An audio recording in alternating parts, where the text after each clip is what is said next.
کہ جو یہ تمہارا مقابلہ تو ابھی صرف قریش کے چند لڑکوں سے تھا، جب ہم سے واسطہ پڑے گا تو ہم تمہیں بتائیں گے کہ ہم کیا چیز ہے۔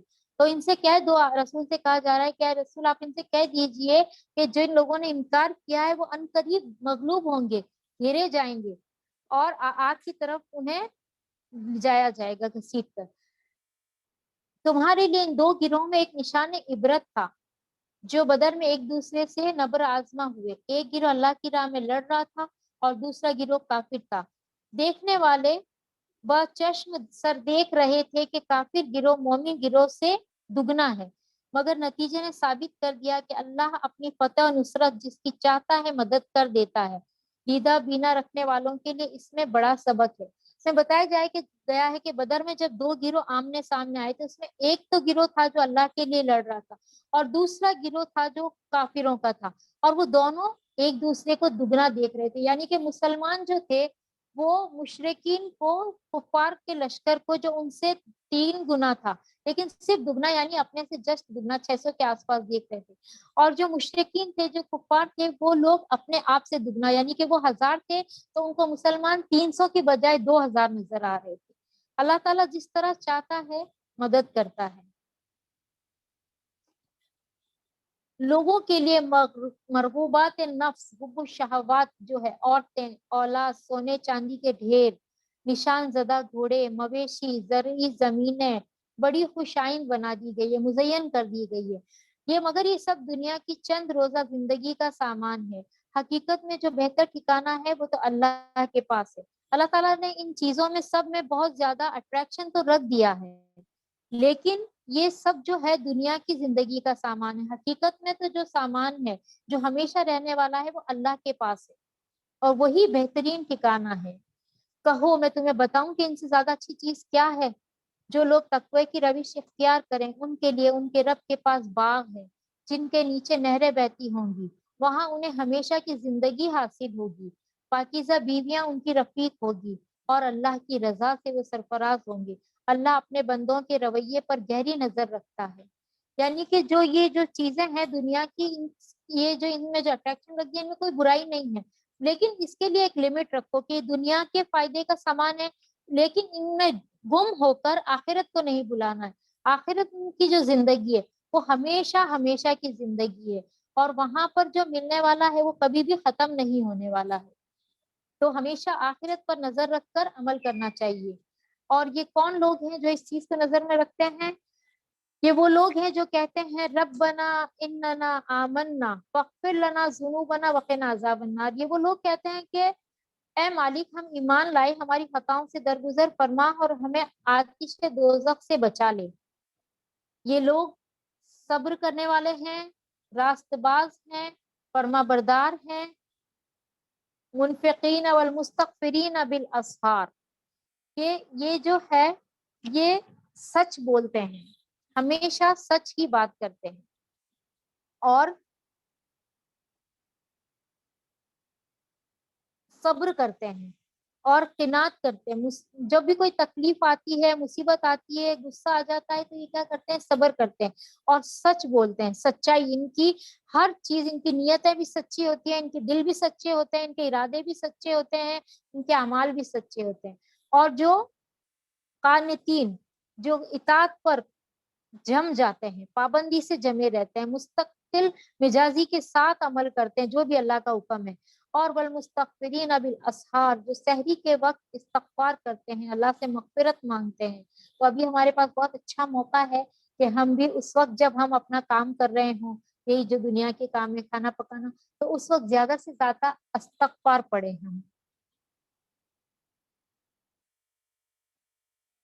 اللہ نے خود اس بات کی شہادت دی ہے کہ اس کے سوائے کوئی خدا نہیں، اور یہی شہادت فرشتوں اور سب اہل علم نے بھی دی ہے، وہ انصاف پر قائم ہے اور زبردست حکیم، کے سوا فی الواقع کوئی خدا نہیں۔ اللہ کے نزدیک دین صرف اسلام ہے، اس دین سے ہٹ کر جو مختلف طریقے ان لوگوں نے اختیار کیے ہیں جنہیں کتاب دی گئی تھی، ان کے اس طرح سے عمل کی کوئی وجہ اس کے سوا نہ تھی کہ انہوں نے علم آ جانے کے بعد آپس میں ایک دوسرے پر زیادتی کرنے کے لیے ایسا کیا، اور جو کوئی اللہ کے احکام اور ہدایت اور اطاعت سے انکار کر دے اللہ کو اس کا حساب لیتے کچھ دیر نہیں لگتی۔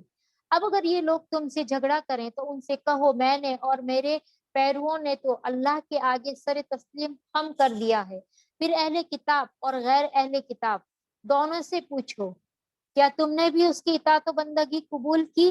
اگر کی تو وہ راہ راست پا گئی، اور اگر اس سے منہ موڑا تو تم پر صرف پیغام پہنچا دینے کی ذمہ داری تھی۔ آگے خود اللہ اپنے بندوں کے معاملات دیکھنے والا ہے۔ جو لوگ اللہ کے احکام و ہدایت کو ماننے سے انکار کرتے ہیں اور اس کے پیغمبروں کو ناحق قتل کرتے ہیں، اور ایسے لوگوں کی جان کے در پہ ہو جاتے ہیں جو خلق خدا میں عدل اور راستی کا حکم دینے کے لیے اٹھے، ان کو دردناک سزا کی خوشخبری دے دو۔ یہ جو لوگ آج یہ کرتوتیں کر رہے ہیں اور بہت خوش ہو رہے ہیں، سمجھ رہے ہیں کہ ہم نے یہ انبیاء کو قتل کر دیا، یا جو لوگ انصاف کا حکم دے رہے ہیں ان کی جان کے در پہ آ جاتے ہیں، تو ایسے لوگوں کے لیے اللہ تعالیٰ نے تن سے کہا کہ ان کو عذاب کی خوشخبری دے دو، کہ وہ لوگ ہیں جن کے اعمال دنیا و آخرت دونوں میں ضائع ہو گئے اور ان کا کوئی مددگار نہیں۔ کیا تم نے دیکھا ان لوگوں کو جن کو کتاب میں کا کچھ حصہ دیا گیا تھا، ان کا حال کیا ہے؟ انہیں جب کتاب الہی کی طرف بلایا جاتا ہے تاکہ وہ ان کے درمیان فیصلہ کرے، تو ان میں سے ایک فریق تو پہلو تہی کرتا ہے اور اس فیصلے کی طرف آنے سے منہ پھیر جاتا ہے۔ ان کا یہ طرز عمل اس وجہ سے ہے کہ وہ کہتے ہیں کہ لن تمسنا النار، آگ تو ہمیں چھوئے گی بھی نہیں مگر کچھ دن کے لیے۔ ان کے خود ساختہ عقیدوں نے ان کو اپنے دین کے معاملے میں بڑی غلط فہمیوں میں ڈال رکھا ہے۔ مگر ان کا کیا حال ہوگا جب ہم انہیں اس روز جمع کریں گے، اس دن جس کا آنا یقینی ہے۔ اس روز ہر شخص کو اس کی کمائی کا پورا پورا بدلہ دیا جائے گا اور کسی پر ظلم نہ ہوگا۔ اور پھر سے ایک بہت زبردست دعا آ رہی ہے، قل اللہم مالک الملک، کہو اے اللہ ملک کے مالک، تو جسے چاہے حکومت دے اور جس سے چاہے چھین لے، وَتُعِزُّ مَن تَشَاءُ تُذِلُّ مَن تَشَاءُ، جسے چاہے تو عزت بخش اور جس کو چاہے تو ذلیل کر دے، بھلائی تیرے ہی اختیار میں ہے، بے شک تو ہر چیز پر قادر ہے۔ تو اگر ہم یہ جانتے ہیں کہ اللہ تعالیٰ کے ہی ہاتھ میں عزت اور ذلت ہے، تو پھر ہمیں کس بات کا ڈر ہے؟ ہم کیوں لوگوں سے ڈرتے ہیں؟ ہمیں چاہیے کہ جو عزت اور ذلت کا مالک ہے اسی سے سب کچھ خیر مانگے، جو بھی مانگنا ہے اللہ ہی سے مانگے، کیونکہ سبھی کچھ اسی کے قبضہ قدرت میں ہے۔ رات کو دن میں پروتا ہوا وہ لے آتا ہے اور دن کو رات میں، جاندار میں سے بے جان کو نکالتا ہے اور بے جان میں سے جاندار کو، اور جسے چاہتا ہے بے حساب رزق دیتا ہے۔ مومنین اہل ایمان کو چھوڑ کر کافروں کو اپنا دوست ہرگز نہ بنائیں، جو ایسا کرے گا اس کا اللہ سے کوئی تعلق نہیں۔ ہاں یہ معاف ہے کہ تم ان کے ظلم سے بچنے کے لیے بظاہر ایسا طرز عمل اختیار کر جاؤ، مگر اللہ تمہیں اپنے آپ سے ڈراتا ہے، تمہیں اسی کی طرف پلٹ کر جانا ہے۔ یعنی کہ جو کافروں سے دوستی ہے وہ دلی دوستی نہیں ہونی چاہیے، ان کو اپنا رازدار نہیں بنانا چاہیے۔ ہاں اگر ایسا ہے کہ کبھی کوئی کسی کے ظلم سے پریشان ہے یا کسی کے چنگل میں پھنس گیا، اس کو جان جانے کا خوف ہے، یا اس کے کوئی چارہ نہیں ہے کہ اس کے ساتھ رہے، جیسے کہ کہیں پہ اگر جاب کر رہے ہیں، کوئی مالک ہے اس کا وہ آدمی، تو اس سے بظاہر آپ بات چیت دوستانہ رویہ رکھ سکتے ہیں، اس میں کوئی حرج نہیں ہے۔ لیکن اگر جہاں پر اسلام کو خطرہ ہو، مسلمانوں پر کوئی آنچ آنے کا بات ہو، ایسی بات ان سے ایسی دوستیاں نہیں رکھنی چاہیے، ورنہ وہ اللہ کے عذاب سے ہرگز بھی نہ بچ پائے گا۔ اللہ تعالیٰ ڈرا رہا ہے نا اپنے آپ سے، تو اور اسی کی طرف پلٹ کر جانا ہے۔ یہ اللہ کی رحمت ہے کہ اس نے برے انجام سے پہلے ہی خبردار کر دیا ہے۔ اے نبی لوگوں کو خبردار کر دو کہ تمہارے دلوں میں جو کچھ ہے اسے خواہ تم چھپاؤ یا ظاہر کرو، اللہ اسے بہرحال جانتا ہے۔ زمین و آسمان کی کوئی چیز اس کے علم سے باہر نہیں ہے اور وہ ہر چیز پر قدرت رکھتا ہے۔ وہ دن آنے والا ہے کہ جب ہر شخص، ہر نفس اپنے کیے کا پھل حاضر پائے گا، خواہ اس نے بھلائی کی ہو یا برائی۔ اس روز آدمی یہ تمنا کرے گا کہ کاش اب یہ دن اس سے بہت دور ہوتا۔ اللہ تمہیں اپنے آپ سے ڈراتا ہے اور وہ اپنے بندوں کا نہایت خیر خواہ ہے۔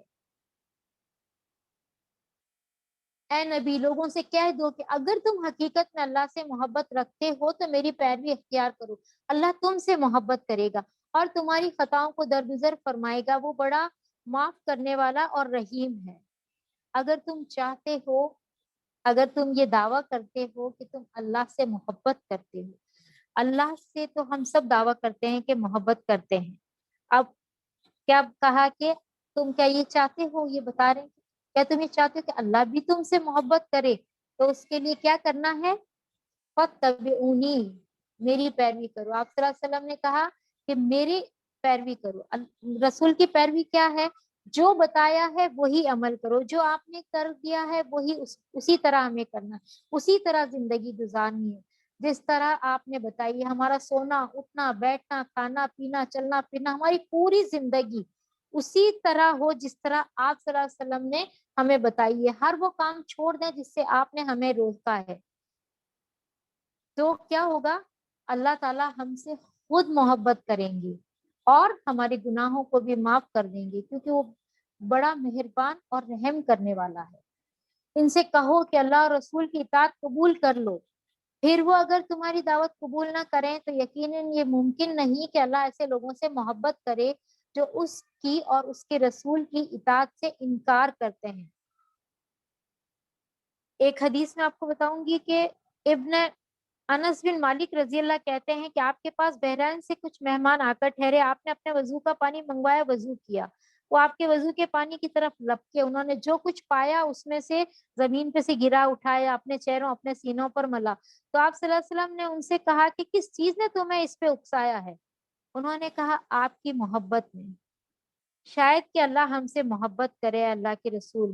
اس پر آپ نے فرمایا اگر تم پسند کرتے ہو کہ اللہ اور اس کا رسول تم سے محبت کرے تو 3 خوبیوں پر ہمیشگی کرو، سچی بات، امانت کی ادائیگی اور اچھا پڑوسی بنو، کیونکہ پڑوسیوں کو تکلیف دینا نیکیوں کو اس طرح مٹا دیتا ہے جیسے سورج برف کو مٹا دیتا ہے۔ یعنی کہ نیکیاں کرتے رہو، عمل کرتے رہو، سچی بات کرو، امانتیں ادا کرو، اچھے پڑوسی بنو، یعنی کچھ کرو، سنتوں سے محبت کرو، اس پر عمل کرو، تو اللہ بھی تم سے محبت کرنے لگ جائے گا۔ اب ایک نیا چیپٹر شروع ہو رہا ہے جو ہم اس سورہ ہے جسے ہم نے کہا تھا کہ نصارہ کے بارے میں ہے، جو البقرہ تھی اس میں ہم نے زیادہ یہود کا ذکر پڑھا تھا۔ اب یہ جو سورہ آل عمران ہے وہ اسی آیت کے جو لفظ ہے آل عمران اس کے نام سے رکھی گئی ہے۔ اللہ نے آدم اور نوح اور آل ابراہیم اور آل عمران کو تمام دنیا والوں پر ترجیح دے کر اپنی رسالت کے لیے منتخب کر لیا تھا۔ یہ ایک ہی سلسلے کے لوگ تھے جو ایک دوسرے کی نسل سے پیدا ہوئے تھے۔ یہ جو نصارہ کا عقیدہ ہے کہ جو اللہ کی بیٹا اور نعوذ باللہ جو یہ باتیں کرتے تھے، کہ یہ سارے لوگ ایک دوسرے سے پیدا ہوئے ہیں، ایک دوسرے کی نسل تھے، اللہ سب کچھ سنتا ہے اور جانتا ہے۔ اب وہ واقعہ بتایا جا رہا ہے جب عمران کی عورت کہہ رہی تھی کہ میرے پروردگار میں اس بچے کو جو میرے پیٹ میں ہے تیری نظر کرتی ہوں، وہ ہمیشہ تیرے ہی کام کے لیے وقف ہوگا، میری اس پیشکش کو قبول فرما، تو سننے والا ہے اور تو جاننے والا ہے۔ یہ ذکر ہے، واقعہ ہے عمران کی بیوی جن کا نام حنا بتایا جاتا ہے، ان کا شوہر کا انتقال ہو چکا تھا، ابھی ان کی اولاد پیدا نہیں ہوئی تھی، تو انہوں نے کیا نظر مانی کہ اللہ میں جو میری اولاد پیدا ہوگی اسے میں محررن آزاد کر دوں گی دنیا کے کاموں سے، میں اس سے کوئی کام نہیں لوں گی، صرف تیرے کاموں کے لیے تیرے دین کے لیے وقف کر دوں گی۔ اب یہ عورت نے یہ مانی نظر۔ پھر جب وہ بچی اس کے ہاں پیدا ہوگی تو اس نے کہا مالک میرے ہاں تو لڑکی پیدا ہو گئی ہے۔ اب لڑکی پیدا ہونے پر وہ سوچ رہی ہے کہ میں نے تو سوچا تھا کہ لڑکا پیدا ہوگا اور میں اس کو اللہ کے کام میں لگاؤں گی، حالانکہ جو کچھ اس نے جنا تھا اللہ کو اس کی خبر تھی، اور لڑکا لڑکی کی طرح نہیں ہوتا، میں نے اس کا نام مریم رکھ دیا ہے اور میں اس کی آئندہ نسل کو شیطان مردود کے فتنے سے تیری پناہ میں دیتی ہوں۔ وہ عورت اپنے رب سے باتیں کر رہی ہے، لڑکی پیدا ہونے پر مایوس نہیں کہ ارے اب کیا ہو سکتا ہے، میں نے تو سوچا تھا کہ لڑکا ہوگا تو دے دوں گی، وہ زیادہ خدمت کرے گا، اب یہ تو لڑکی ہو گئی، اس کا کیا کروں؟ سیدھا انہوں نے پاپا سے کہا، مایوس نہیں ہوئے، اور لڑکی ہوتے ہوئے بھی انہوں نے اب یہ کوئی بات نہیں کہ ٹھیک ہے لڑکی ہے تو کوئی بات نہیں، اب دیتے ہیں اللہ کی راہ میں اس کو بھی، اللہ تعالیٰ جو چاہے اس سے کروا لے گا کام۔ تو کیا کہا اللہ تعالیٰ نے کہ جو لڑکی اس کی نسل کو شیطان مردود کے فتنے سے پناہ میں دیتی ہوں، ان کے لیے دعا کی اور اللہ کے حوالے کر دیا کہ اللہ تعالیٰ جو چاہے اب اس کے ساتھ کرے۔ اللہ تعالیٰ نے آخرکار اس کے رب نے اس لڑکی کو بخوشی قبول فرما لیا، یعنی کہ ان کی اس نظر کو قبول کر لیا بہت خوشی کے ساتھ، اور اسے اس کی بہت اچھی پرورش کی، بہت اچھی طرح اس کو مطلب اس کی جو تربیت، اس کی پرورش ہوئی۔ ابھی تو چھوٹی سی بچی پیدا ہوئی ہے نا، تھوڑی بڑی ہوگی جب کہیں پہ اس کو لے جا کے وہ لوگ ہیکل میں بچوں کو رکھ دیتے تھے عبادت کے لیے، تو جب وہ لڑکی تھوڑی سی بڑی ہوئی اس کو ہیکل میں لے جا کے رکھا گیا تو زکریا کو اس کا سرپرست بنا دیا گیا۔ زکریا جب بھی اس کے پاس محراب میں جاتا تو اس کے پاس کچھ نہ کچھ کھانے پینے کا سامان پاتا، پوچھتا مریم یہ تیرے پاس کہاں سے آیا؟ وہ لڑکی بڑی ہو گئی، انہیں ہیکل میں وہاں پہ رکھ دیا گیا، وہ عبادتیں کرتی تھی، اور جو زکریا تھے ان کو کفیل بنایا گیا۔ یہ ان کے بتایا جاتا ہے روایتوں میں کہ ان کے سگے خالو بھی تھے، مطلب مریم علیہ السلام کی والدہ اور ان کی جو بیوی تھی وہ سگی بہنیں تھیں، تو وہ ان سے پوچھتے تھے کہ یہ کھانے پینے کا سامان کہاں سے آیا۔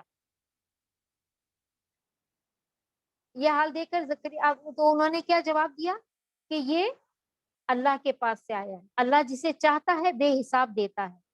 یہ حال دیکھ کر زکریا نے اپنے رب کو پکارا، پروردگار اپنی قدرت سے مجھے نیک اولاد عطا کر، تو ہی دعا سننے والا ہے۔ اس وقت تک زکریا کے علیہ السلام کی کوئی اولاد نہیں ہوئی تھی، اور انہوں نے بھی اسی وقت کو دیکھتے ان کا بھی دل مچلا، دل میں خواہش ہوئی کہ یا اللہ تو اس بچی کو جب اتنا دے رہا ہے تو مجھے بھی ایک اولاد دے دے۔ جواب میں فرشتوں نے آواز دی جبکہ وہ محراب میں کھڑا نماز پڑھا تھا۔ یہ محراب ہم نے دوسری بار پڑھا، یہ ہمارے یہاں کی طرح محراب نہیں ہے، جو ایک روم ہوا کرتے تھے ہیکل کے پاس میں، جو عبادتیں کرتے تھے، جو لوگ وہاں پہ ان کے جو متولی تھے وہ لوگ رہتے تھے۔ جب وہ اپنے حجرے میں کھڑے ہو کے نماز پڑھ رہے تھے تو فرشتوں نے آواز دی کہ اللہ تجھے یحییٰ کی خوشخبری دیتا ہے، وہ اللہ کی طرف سے ایک فرمان کی، ایک کلمے کی تصدیق کرنے والا بن کر آئے گا، اس میں سرداری اور بزرگی کی شان ہوگی، کمال درجے کا ضبط ہوگا، نبوت سے سرفراز ہوگا اور صالحین میں شمار کیا جائے گا۔ اس بچے کی اتنی ساری خصوصیات بھی بتا دی گئی۔ اب زکریا نے کہا کہ پروردگار میرے یہاں لڑکا کہاں سے ہوگا، میں تو بہت بوڑھا ہو چکا ہوں اور میری بیوی بانجھ ہے۔ جواب ملا ایسا ہی ہوگا، اللہ جو چاہتا ہے کرتا ہے۔ ابھی تو خود ہی دعا مانگی تھی لیکن یقین نہیں آ رہا تھا کہ میری دعا قبول بھی ہو چکی ہے۔ تو اللہ تعالیٰ جو چاہتا ہے وہ کرتا ہے، اللہ تعالیٰ جس سے چاہتا ہے جس چیز سے نوازتا ہے۔ جب بھی کوئی ضرورت ہو فوراً اللہ سے مانگے۔ عرض کیا مالک پھر کوئی نشانی میرے لیے مقرر فرما دے۔ کہا نشانی یہ ہے کہ تم 3 دن تک لوگوں سے اشارے کے سوائے بات چیت نہ کر سکو گے یا نہ کرو، مطلب ان کو کہا یہ تمہارے لیے نشانی ہے۔ اس دوران میں اپنے رب کو بہت یاد کرنا اور صبح و شام اس کی تسبیح کرتے رہنا۔ پھر وہ وقت آیا، اب واپس سے مریم کے پاس فرشتے آئے ہیں۔ پھر وہ وقت آیا جب مریم سے فرشتوں نے آ کر کہا کہ اے مریم اللہ نے تجھے برگزیدہ کیا، تجھے چن لیا ہے اور پاکیزگی عطا کی ہے، اور تمام دنیا کی عورتوں پر تجھ کو ترجیح دے کر اپنی خدمت کے لیے چن لیا ہے۔ اے مریم، اب جب اللہ تعالیٰ نے انہیں چن لیا تو کیا کہا ہے مریم اپنے رب کی تابع و فرمان بن کر رہے، اس کے آگے سجدے کر، رکوع کر، اس کے حضور جھکنے والے ہیں ان کے ساتھ تو بھی جھک جا۔ اب آپ صلی اللہ علیہ وسلم سے کہا جا رہا ہے اے محمد یہ غیب کی خبریں ہیں جو ہم تم کو وحی کے ذریعے سے بتا رہے ہیں۔ یہ جو بیچ میں آپ کو تھوڑا سا ایک بات بتاؤں گی کہ جو وفد نجران سے ایک وفد آیا تھا آپ صلی اللہ علیہ وسلم کے پاس کہ یہ صحیح نبی ہے یا نہیں یہ جاننے کے لیے اور ان کا کچھ باتیں پوچھنے کے لیے، تو جو آپ یہ باتیں جو غیب سے اللہ تعالیٰ آپ کو بتا رہے ہیں تو آپ صلی اللہ علیہ وسلم نے ان کو بتائی۔ ان لوگوں نے اس کو دل میں سب چیزوں کا اقرار کر لیا کہ ہاں یہ واقعی بالکل صحیح باتیں ہیں، لیکن اپنی ضد پر وہ لوگ اڑے رہے۔ تو اب ہم آیت پا رہے ہیں اے محمد یہ غیب کی خبریں ہیں جو ہم تم کو وحی کے ذریعے بتا رہے ہیں، ورنہ تم اس وقت وہاں موجود نہ تھے جب ہیکل کے خادم یہ فیصلہ کرنے کے لیے کہ مریم کا سرپرست کون ہوگا اپنے اپنے قلم پھینک رہے تھے، اور نہ تم اس وقت حاضر تھے جب ان کے درمیان جھگڑا برپا تھا۔ یہ سب غیب کی خبریں ہیں۔ تو جب یہ مریم علیہ السلام کی کفالت کا جو کہ کون ان کا کفیل بنے گا، تو اس وقت جو آپس میں جو وہاں کے تھے سب لوگوں سوچنے لگے ہم اس لڑکی کی کفالت لیتے ہیں، یہ ایک مسئلہ بن گیا تھا۔ تو جو ہیکل کے مجاور تھے ان لوگوں نے یہ ڈیسائیڈ کیا کہ اپنی اپنی قلم جس سے وہ لوگ تورات لکھتے تھے وہ ایک نہر میں ڈالیں گے، جس کا قلم ٹھہر گیا اس کی کفالت میں مریم علیہ السلام کو دیا جائے گا، باقی سب کے قلم بہ گئے، صرف زکریا کا قلم وہاں پہ ٹھہر گیا، یعنی اس لیے ان کو ان کی کفالت دی۔ تو یہ خبریں سب کو نہیں معلوم ہوتی ہے، جبکہ آپ صلی اللہ علیہ وسلم کو تو امی تھے اور عربوں میں تو ان لوگوں کا نہیں تھا، یہ نصارہ کو معلوم تھا ان کی جو ہسٹری تھی، اور یہ بھی صحیح صحیح غیب کی خبر اللہ تعالیٰ نے رسول کو بتا دی، تو یہ ان کی نبوت کی ایک دلیل تھی نا، لیکن ان لوگوں نے نہیں مانا۔ اور جب فرشتوں نے کہا اے مریم اللہ تجھے اپنے ایک کلمے کی خوشخبری دیتا ہے، اس کا نام مسیح عیسیٰ ابن مریم ہوگا، دنیا اور آخرت میں معزز ہوگا، اللہ کے مقرب بندوں میں شمار کیا جائے گا، لوگوں سے گہوارے میں بھی کلام کرے گا، یعنی کہ مہد میں، اور بڑی عمر کو پہنچ کر بھی وہ ایک مرد صالح ہوگا، مطلب کہ کہولت کی عمر میں آ کے جو پکی عمر ہو جاتی ہے۔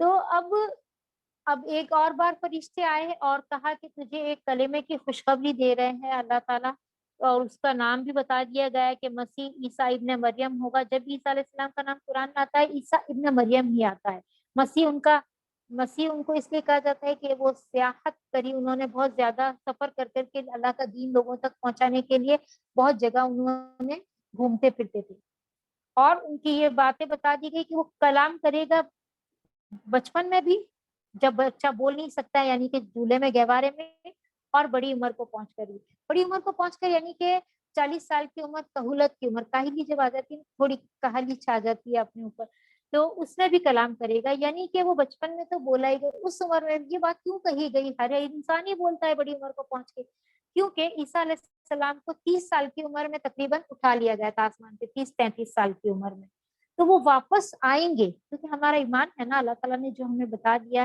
کہ عیسیٰ علیہ السلام کو جو ان لوگوں کے بقول ان لوگوں کے جو سولی چڑھا دی تھی وہ ہوا نہیں تھا، تو جو ان کو پورا پورا اللہ تعالیٰ نے اٹھایا تھا تو وہ واپس دنیا میں آئیں گے اور پھر بات کریں گے۔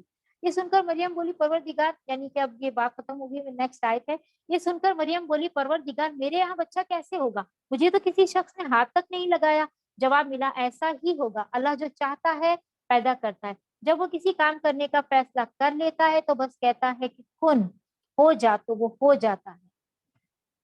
فرشتوں نے پھر اپنے بات سلسلہ کلام میں کہا اور اللہ اسے کتاب اور حکمت کی تعلیم بھی دے گا، تورات اور انجیل کا علم بھی سکھائے گا۔ سبحان اللہ، کتنی ساری باتیں، کتنی ساری فضیلتیں ایک ساتھ اللہ تعالیٰ نے بتا دی کہ اتنا سارا سب اللہ تعالیٰ ان کو کرے گا، اور بنی اسرائیل کی طرف اپنا رسول مقرر کرے گا۔ اب یہ بات یہاں پر ہوئی، اور جب وہ بحیثیت رسول بنی اسرائیل کے پاس آئے، یعنی کہ وہ بچہ پیدا ہو گیا، ہم دوسری جگہوں پہ ان کا ذکر پڑھیں گے انشاءاللہ سورہ مریم وغیرہ میں، تو اب یہ بچہ جب بڑا ہو گیا اور رسول بن کر بنی اسرائیل کے پاس آیا تو اس نے کہا میں تمہارے رب کی طرف سے تمہارے پاس نشانی لے کر آیا ہوں، میں تمہارے سامنے مٹی سے پرندے کی صورت کا ایک مجسمہ بناتا ہوں اور اس میں پھونک مارتا ہوں تو اللہ کے حکم سے پرندہ بن جاتا ہے، میں اللہ کے حکم سے مادر ذات اندھے کو اور کوڑی کو اچھا کرتا ہوں اور مردے کو زندہ کرتا ہوں، یہ ساری چیزیں کیا ہے؟ اللہ کے اذن سے، سب اللہ کے اذن سے، بے اذن اللہ، بے اذن اللہ۔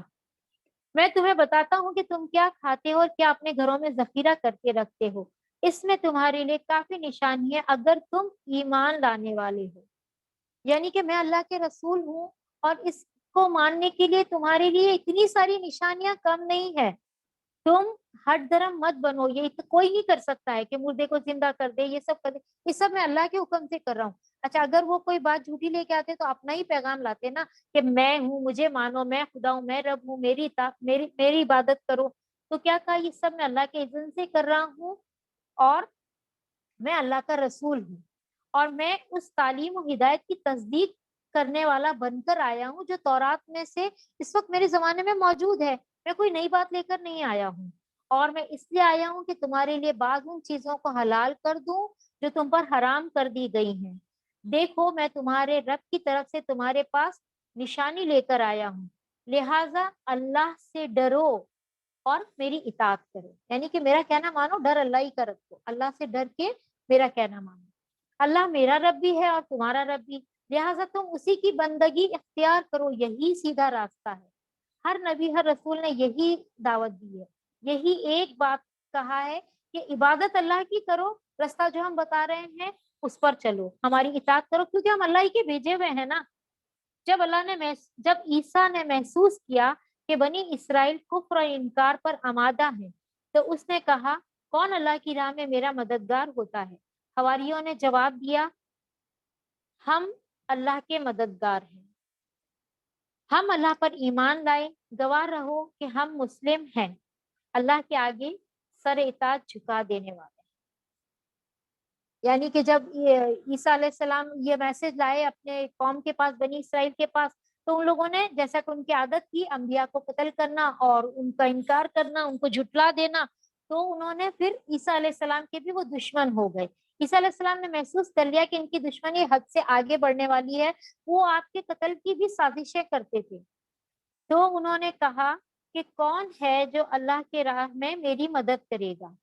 تو حواریوں نے کہا کہ ہم نحن انصار اللہ, ہم مدد کریں گے اللہ کی. تو اللہ کے دین کی مدد, یعنی اللہ کی مدد, یعنی کہ اللہ کے دین کی مدد. اللہ تعالیٰ جو بندوں کو جب دین دے کے بھیجا تو ان پہ زبردستی نہیں کی, یہ تمہیں کرنا ہی ہے, ارادے کا اختیار جو دیا نا, لیکن اللہ تعالیٰ چاہتے ہیں کہ بندے سدھر جائیں, رائے راست پر آ جائیں, اور اس کام کو کرنے کے لیے وہ رسول بھیجتے ہیں. اور وہ رسول جو کام کرتے ہیں اس میں جو مدد کرنا ہوتا ہے کہ لوگوں کو دین کی طرف لانا, یہ اللہ کی مدد ہے, اللہ کی دین کی طرف لانا. تو ان لوگوں نے کہا کہ ہم آپ کے مددگار ہیں, اس کام میں ہم آپ کی مدد کریں گے. مالک جو فرمان تو نے نازل کیا ہے ہم نے اسے مان لیا اور رسول کی پیروی قبول کر لی, ہمارا نام گواہی دینے والوں میں لکھ لے. پھر بنی اسرائیل نے خفیہ تدبیریں کرنے لگے, بنی اسرائیل عیسیٰ علیہ السلام کے خلاف. ومکر ہوا مکر اللہ, جواب میں اللہ نے بھی اپنی خفیہ تدبیر کی, انہوں نے چال چلی تو اللہ نے بھی ان کی چال کا توڑ کیا. اور ایسی تدبیروں میں اللہ سب سے بڑھ کر ہے. اور وہ اللہ کی خفیہ تدبیر ہی تھی جب اس نے کہا کہ اے عیسیٰ اب میں تجھے واپس لے لوں گا اور تجھ کو اپنی طرف اٹھا لوں گا, اور جنہوں نے تیرا انکار کیا ہے ان سے تجھے پاک کر دوں گا, یعنی ان کے جو گندے ماحول سے جو تم ان کے ساتھ رہ رہے ہو ان سب سے تجھے پاک کر دوں گا. اور تیری پیروی کرنے والوں کو قیامت تک ان لوگوں پر بالادست رکھوں گا جنہوں نے تیرا انکار کیا ہے, پھر تم سب کو آخرکار میرے پاس ہی آنا ہے. تو اللہ تعالیٰ نے ان کو بتا دیا پہلے سے کہ میں تجھے متوفی کا, وفا کہتے ہیں پورا پورا پورا, آپ نے پڑھا نا وفا, تو پورا پورا میں تجھے اٹھا لوں گا, یعنی جسم اور روح دونوں کے ساتھ. تو تو اللہ تعالیٰ نے عیسیٰ علیہ السلام کو بتایا, اور پھر یہ ہوا کہ جب وہ آئے بادشاہ کے جو سپاہی تھے پکڑنے کے لیے, ایک ان میں سے کسی نے مخبری کر دی تھی, تو اس جگہ پر وہ قتل کی سازشیں تو کر ہی رہے تھے. بادشاہ کو جا کے بھڑکایا کہ یہ شخص ہے جو دین میں فتنہ کر رہا ہے اور آپ کو کچھ نہیں مانتا اور اپنا خود کا ایک نیا لے کے آیا ہے, اس کو مطلب اپنی بادشاہت کرنا چاہتا ہے, آپ کو ہٹا کر. تو اس نے اپنے سپاہی بھیجے عیسیٰ علیہ السلام کو پکڑ کر لانے کے لیے. اللہ کی قدرت یہ ہوئی کہ اللہ تعالیٰ نے عیسیٰ علیہ السلام کو تو اٹھا لیا آسمان پر, اور کسی اور شخص کی شکل عیسیٰ علیہ السلام جیسی بنا دی. تو اس شخص کو سولی چڑھا دیا. جو ان کے زوم میں ایسا یہ لوگ کہتے ہیں کہ جو ہم نے عیسیٰ جو رسول اللہ ہے ہم نے اس کو سولی چڑھایا, ہم نے ان کا قتل کیا, لیکن ایسا نہیں تھا. اللہ تعالیٰ نے بتا دیا کہ عیسیٰ, کیونکہ رسولوں کو تو کوئی قتل کر ہی نہیں سکتا. اللہ تعالیٰ نے کہا ہے کہ میں اور میرے رسول تو غالب آ کر ہی رہیں گے. عیسیٰ علیہ السلام رسول تھے نا, بنی اسرائیل کی طرف بھیجے گئے تھے. تو اللہ تعالیٰ نے ان کو آسمان کی طرف اٹھا لیا اور ایک شخص کو بنا دیا, پھر اس کو سولی چڑھا دی ان لوگوں نے. جن لوگوں نے کفر و انکار کی روش اختیار کی ہے انہیں دنیا و آخرت دونوں میں سزا دوں گا اور وہ کوئی مددگار نہیں پائیں گے. تو یہ لوگ جو ابھی کفر کر رہے ہیں, انکار کر رہے ہیں, ان لوگوں کو دنیا میں بھی سخت عذاب ملے گا. تو یہ جو بنی اسرائیل قوم تھی جنہوں نے انکار کیا تھا عیسیٰ علیہ السلام پر, جو الزامات لگائے تھے, تو ان کو دنیا میں بھی اللہ تعالیٰ نے رسوا کیا. سب نے دیکھا اور ان کے آخرت میں بھی ان کے لیے رسوائی ہے اور ان کے لیے کوئی مددگار نہیں ہوگا. اور جنہوں نے ایمان اور نیک عملی کا رویہ اختیار کیا ہے انہیں ان کے اجر پورے پورے دے دیے جائیں گے. اور خوب جان لو کہ ظالموں سے اللہ ہرگز محبت نہیں کرتا. یہ آیات اور حکمت سے لبریز